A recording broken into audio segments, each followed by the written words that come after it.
Hi hello నమస్తే welcome to my kitchen టియానోస్ kitchen Telugu. ఈరోజు recipe chole masala curry తయారు చేసే విధానం షేర్ చేస్తున్నాను. ఇది చాలా టేస్ట్గా ఉంటుంది. మనం రోటీ పుల్కా చపాతీ నాన్లో జీరా రైస్లో వీటన్నిటిలో కూడా బాగుంటుంది. రండి ఇది ఎలా తయారు చేయాలో చూసారు. వీడియోలోకి వెళ్ళే ముందు ఇప్పుడు వరకు కూడా నా ఛానల్ని సబ్స్క్రైబ్ చేయని వాళ్ళు ప్లీజ్ సబ్స్క్రైబ్ చేసుకోండి. చోలే మసాలా కర్రీ తయారు చేసుకోవడానికి ముందుగా ఇవి నానపెట్టుకోవాలండి. రాత్రి అంతా కూడా నానపెట్టేస్తున్నాను. ఇలా నానపెట్టుకున్న ఈ చోలే అన్నీ కూడా ఇప్పుడు మనం కుక్కర్లో వేసేసి ఉడికిద్దాం. ఇవి బాగా క్లీన్ చేసుకుని అన్నీ కూడా కుక్కర్లో వేసేసుకొని ఉడికించుకోవాలి. 1 టేబుల్ స్పూన్ సాల్ట్ యాడ్ చేస్తున్నాను. 1 పించ్ సోడా, ఒక బిర్యానీ ఆకు, 4 లేక 5 లవంగాలు, పెద్ద యాలక్కాయ 1, 1 పించ్ దాల్చిన చెక్క. ఇవన్నీ యాడ్ చేసుకున్న వెంటనే ఒక 3 కప్స్ వాటర్ యాడ్ చేసుకోండి. వేసేసుకొని ఒక 1 విజిల్స్ హై ఫ్లేమ్లో వచ్చే వరకు ఉడికించుకోవాలి. 4 విజిల్స్ మీడియం ఫ్లేమ్లో ఉడికించుకోవాలి. 5 విజిల్స్ వచ్చే వరకు కూడా మనం బాగా ఉడికించుకుంటే బాగా మెత్తగా అయిపోతాయండి. ఉడికే లోపల మసాలా తయారు చేసుకుందామండి. మసాలా తయారు చేసుకోవడానికి ఇక్కడ నేను 3 ఆనియన్స్ మీడియం సైజ్ తీసుకున్నాను. ఈ 3 ఆనియన్స్ అనేది ఈ మిక్సీ జార్లో వేసేసుకొని బాగా మెత్తగా ఫ్రై చేసుకొని పెట్టుకోండి. ఇక్కడ 2 టమాటాలు మీడియం సైజు, కొద్దిగా అల్లము, వెల్లుల్లిపాయ రెబ్బలు, ఒక 5 లేక 6 పచ్చిమిర్చి, ఇవన్నీ కూడా మిక్సీ జార్లో వేసుకొని మెత్తగా చేసుకొని పక్కన పెట్టేసుకుందాం. ఉల్లిపాయ మసాలా పేస్ట్ అలాగే టమాటా పేస్ట్ ఈ 2 కూడా రెడీ అయిపోయినాయి. ఇది ఇంకా సైడ్ పెట్టుకుందాం. ఇప్పుడు ఇవి కూడా రెడీ అయిపోయినాయండి. ఇప్పుడు ఇవి చూద్దాము. విజిల్ బాగా చల్లారిపోయిందండి. చల్లారిపోయిన తర్వాత ఓపెన్ చేద్దాం.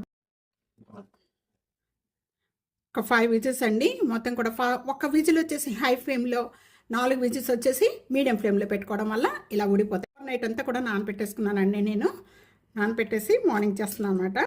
ఇవ్వండి ఇప్పుడు మనం మసాలా వేసినవి అన్నీ కూడా సైడ్ తీసేస్తున్నాను. ఇంకా ఇవి దీంట్లో ఉన్న ఫ్లేవర్ అంతా పోతుంది కాబట్టి ఇంకా సైడ్ తీసేసుకుందాము. చోలే మసాలా కర్రీ తయారు చేసుకోవడానికి ఇక్కడ నేను ప్యాన్లో 2 టేబుల్ స్పూన్ గీ యాడ్ చేస్తున్నాను. మీరు కావాలంటే ఆయిల్తో కూడా చేసుకోవచ్చండి. దీంతో గీతో చేసుకుంటేనే మనకి మంచి ఫ్లేవర్, మంచి టేస్ట్ వస్తుంది. ఇక్కడ నెయ్యి అంతా కూడా బాగా మెల్ట్ అయిపోయిన వెంటనే కూడా ఒక 1/2 టేబుల్ స్పూన్ జీరా యాడ్ చేస్తున్నాను. జీరా అంతా కూడా బాగా వేగిపోయిన వెంటనే ఆనియన్ పేస్ట్ అండి, ఉల్లిపాయ పేస్ట్. మంచి గుమగుమలాడిపోతుందండి స్మెల్. మనం నెయ్యితో వేస్తున్నాం కాబట్టి నెయ్యి ఆయిల్ 2 కూడా కలిపి కూడా చేసుకోవచ్చండి.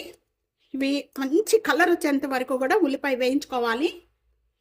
ఈ చోలే మసాలా కర్రీకి మనం మసాలాలు ఎంత బాగా వేయించుకుంటే అంత టేస్ట్ ఉంటుందండి. ఈ కర్రీ అనేది అంతా కూడా బాగా వేగిపోయిందండి. ఈ విధంగా వేగిపోయిన వెంటనే కూడా ఇప్పుడు ఈ టమాటా పేస్ట్ కూడా దీంట్లో యాడ్ చేసేసుకుందాం. టమాటా, పచ్చిమిర్చి, అల్లం, వెల్లుల్లిపాయ ఇవన్నీ కలిపి పేస్ట్ చేసుకున్నది అంతా కూడా దీంట్లో యాడ్ చేసేస్తాను.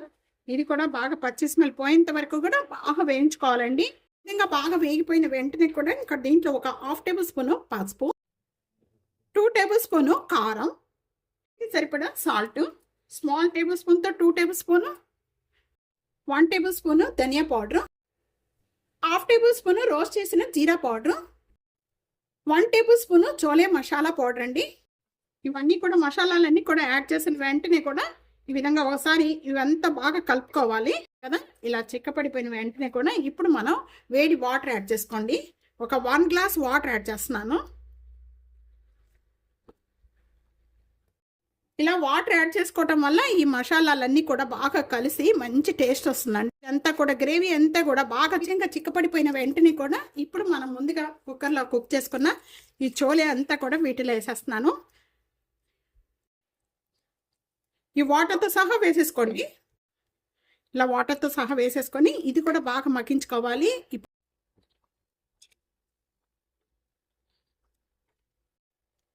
అలా మెత్తగా ఉడికేంత వరకు కూడా ఉడికించుకున్న వెంటనే కూడా ఇప్పుడు అంతా తయారైపోయిందండి. ఇప్పుడు మనం దించే ముందు 1 టేబుల్ స్పూన్ కస్తూరి మెంతి. కస్తూరి మెంతి వేయడం వల్ల చాలా టేస్ట్ వస్తుంది. అలాగే 1 table spoon garam masala powder, కొద్దిగా కొత్తిమీర,